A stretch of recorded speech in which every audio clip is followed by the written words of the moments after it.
We're going to get into our testing, what we do with ultrasound to evaluate venous insufficiency. It is two different types of tests that we're doing. The same exam is a little bit longer than your average DVT protocol. It's only one CPT code, but we're doing two exams. We are assessing for DVT. We're looking for this presence of DVT, so we're following our standard DVT protocol, and then we're also evaluating for venous insufficiency. So when we're evaluating for venous insufficiency, we are trying to determine the presence of reflux within the deep system as well as the superficial system. And we are looking at different areas throughout the saphenous system and the deep system as well, and then measuring the diameter of the veins. And we will go through this type of testing here. But first, very important to properly position our patients. We want them to be in a reverse Trendelenburg position. And recall, 70 to 80% of our patients are symptomatic when they're coming in for their ultrasound exam. In most of those cases, you will be able to get the reflex, demonstrate the reflex in the reverse Trendelenburg position. If you cannot, we will have to stand the patient, and this is an example of some of the tools we can use. This is a platform that we can stand patients on. Some sonographers will just end up sitting in a chair and scanning in the groin area while the patient is standing there. But truly, most of the time, we can demonstrate reflex in the reverse Trendelenburg position. We just elevate the bed significantly and then drop the feet. The patients, they feel like they're going to slide off the table, but they won't, and we reassure them that they won't. But that position works really well, allows us to visualize the veins. They're filling with blood. We're increasing the venous pressure with this position. And then, of course, we get the reflex. When we are transducer selection, the vascular probe, it can range different frequencies depending on the vendor that you're using. We can also use the superficial probe for the saphenous veins, or maybe some more accessory or tributaries of the saphenous that are very superficial. This higher frequency probe might be beneficial to see them a little bit better and measure the wall a little more accurately. And then the curved probe allows us to visualize the venous anatomy in the patients that are a little larger, maybe in the groin or through the adductor canal, or even in the calf veins. The curved probe really works very well to allow us to penetrate and evaluate those veins. Usually our first part of the exam is to rule out DVT first, and just to briefly cover the protocol. It's transverse compressions. We follow the ACR or AIUM or IACU, whatever your standards are. They're all pretty much the same, where the transverse compression is the gold standard. So we're obtaining transverse compression starting in the common femoral vein, moving through the venous system every 2 to 3 centimeters, attempting for a transverse compression. Most places use side-by-side imaging, where one side of the image the vein is fully dilated, and then the next side is compressed. We want to make sure to definitely demonstrate a complete compression.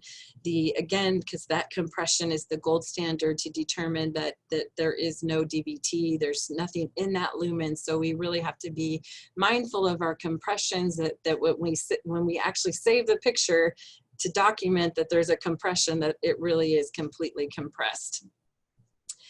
And we also use color and spectral analysis to evaluate our deep system. We usually obtain blood flow information in the common femoral vein, evaluating the waveform. We want to demonstrate that the waveform is phasic, and that there is a response to augmentation, distal augmentation. Depending on where you work, you might end up using spectral analysis with color in all the vessels that you're evaluating, or just possibly the common femoral, the saphenous femoral junction, mid femoral vein, and popliteal. In the caffeines, it's definitely important to evaluate the caffeines, whether it's with color or with transverse compression. When using color throughout the deep system, consider reflux. Consider the presence of reflux as you're scanning throughout the deep system. Color is a great tool that helps us map the extremity, map the anatomy, but also to localize areas of abnormalities, whether it's a stenosis or focal increase in velocities or just reflux. Color allows us to identify these areas so that we can pay more attention to right there. It kind of flags it for us. So as you're evaluating the deep system for DVT, always consider reflux in that evaluation as well for these patients with venous insufficiency.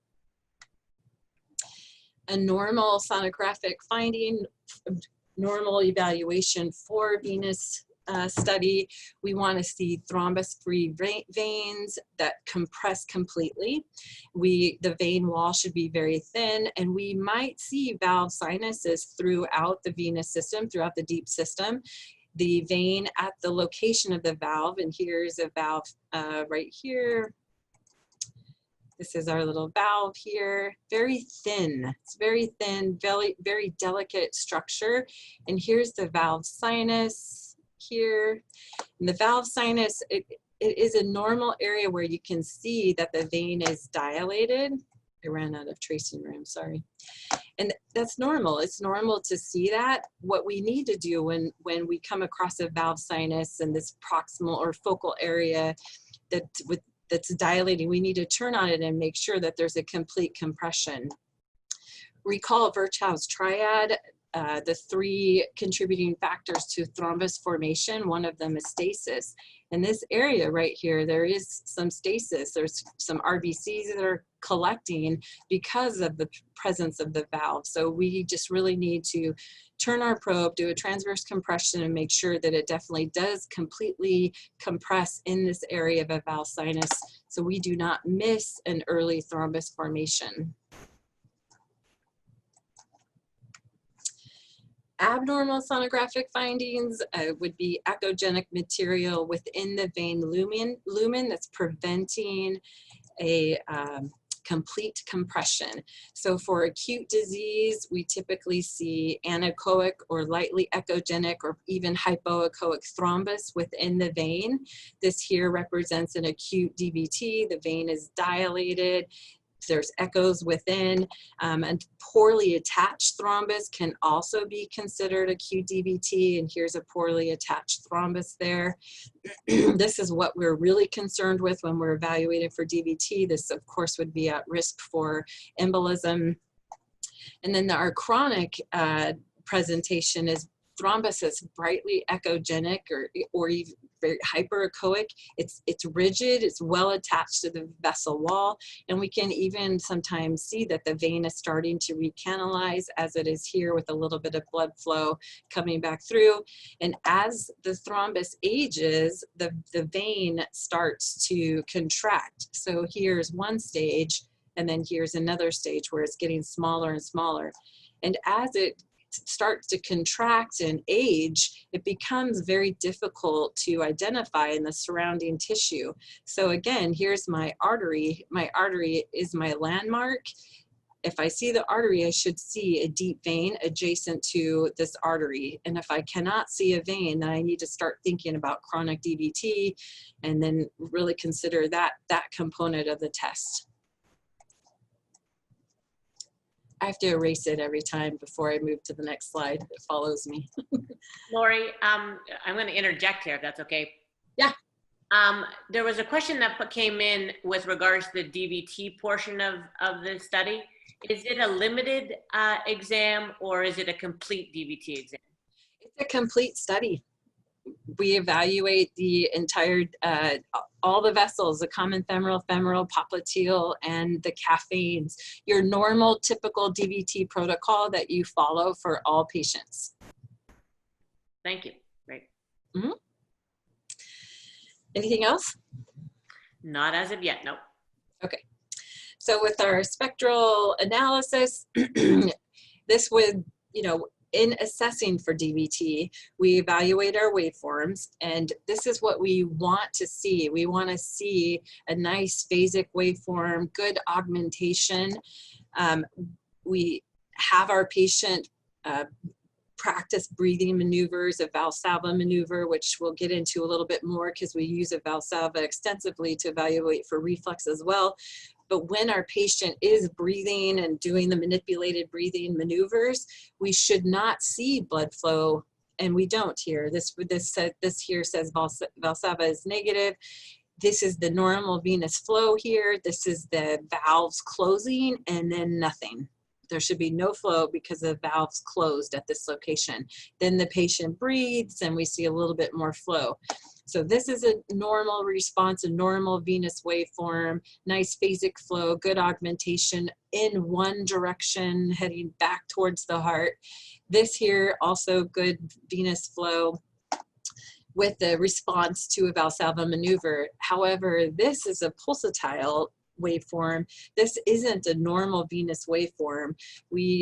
In the presence of a pulsatile waveform, we should consider possibly cardiac type history, or maybe even an AV fistula. Something is impacting the blood flow, creating a pulsatile waveform instead of your normal phasic waveform. And then of course, a continuous waveform is not normal either. In a continuous waveform, consider your patient's position. Are they laying on the bed with their hands on their lower abdomen? Maybe if you just have them rest their hands at their side and then take the waveform again, maybe the waveform will be more normal. It could just be the pressure of their hands on their lower abdomen that's causing that continuous waveform. And if it's still continuous, then we really need to investigate further into the pelvic region to identify the source of this waveform. There could be an extrinsic mass that's compressing the iliac vein. There could even be a thrombus formation. We need to investigate further because this waveform should be a phasic, normal waveform, good phasicity, good augmentation.